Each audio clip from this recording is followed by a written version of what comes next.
Terça-feira, dia 6 de outubro, eu sou Aurélio Barcelos e está no ar o Futebol Matinal, podcast que serve as principais notícias do mundo da bola.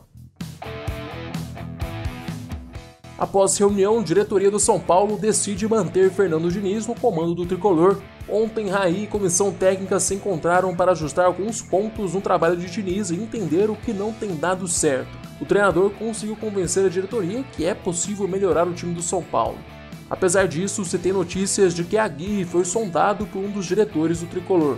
A conversa buscou entender a situação do treinador na Arábia e se ele teria interesse em voltar ao Brasil. A informação de que Raí pediria demissão com a possível saída de Diniz foi desmentida ontem. Raí pretende continuar no cargo até o fim do mandato de Leco.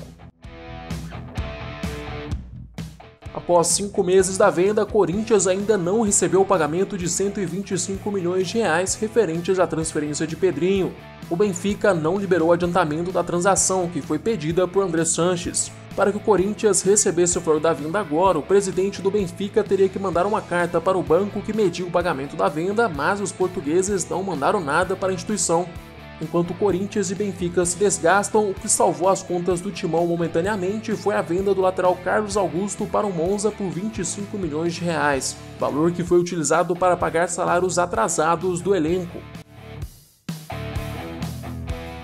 Sampaoli vence Santos na justiça e vai receber mais de 4 milhões de reais do ex-clube. O Peixe paga um conjunto de dívidas ao treinador. São 420 mil reais por férias, 3,5 milhões por premiações, 320 mil de 13º, 8 mil de FGTS e 100 mil reais por dias trabalhados no mês de dezembro.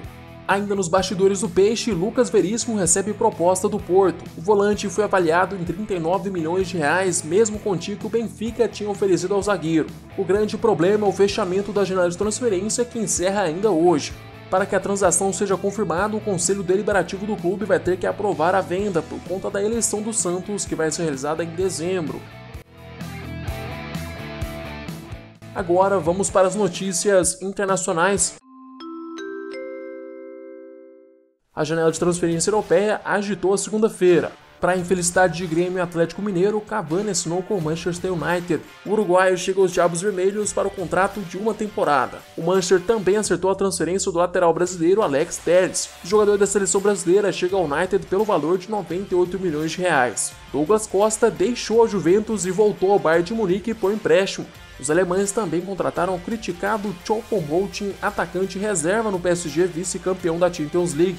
Thomas Partey deixa o Atlético de Madrid e assina com o Arsenal numa transferência de 328 milhões de reais. Em troca, os espanhóis ainda acertaram o empréstimo de Torreira. PSG contrata Rafinha Alcântara, o meia deixa o Barcelona depois de passar uma temporada no Celta de Vigo por empréstimo. A revista France Football, criadora do prêmio Bola de Ouro, está montando a seleção de todos os tempos do futebol.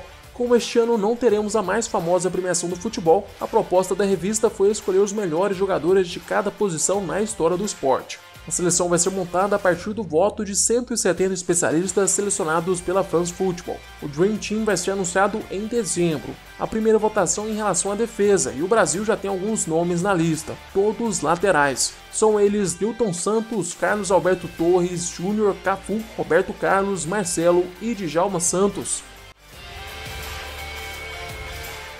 Chegamos ao fim deste episódio. Eu, Aurélio Barcelos, volto amanhã com mais futebol matinal para vocês. Aproveite para se inscrever no nosso canal do YouTube e seguir o podcast no Spotify. Não se esqueça de compartilhar o podcast com seus amigos e familiares. Até mais!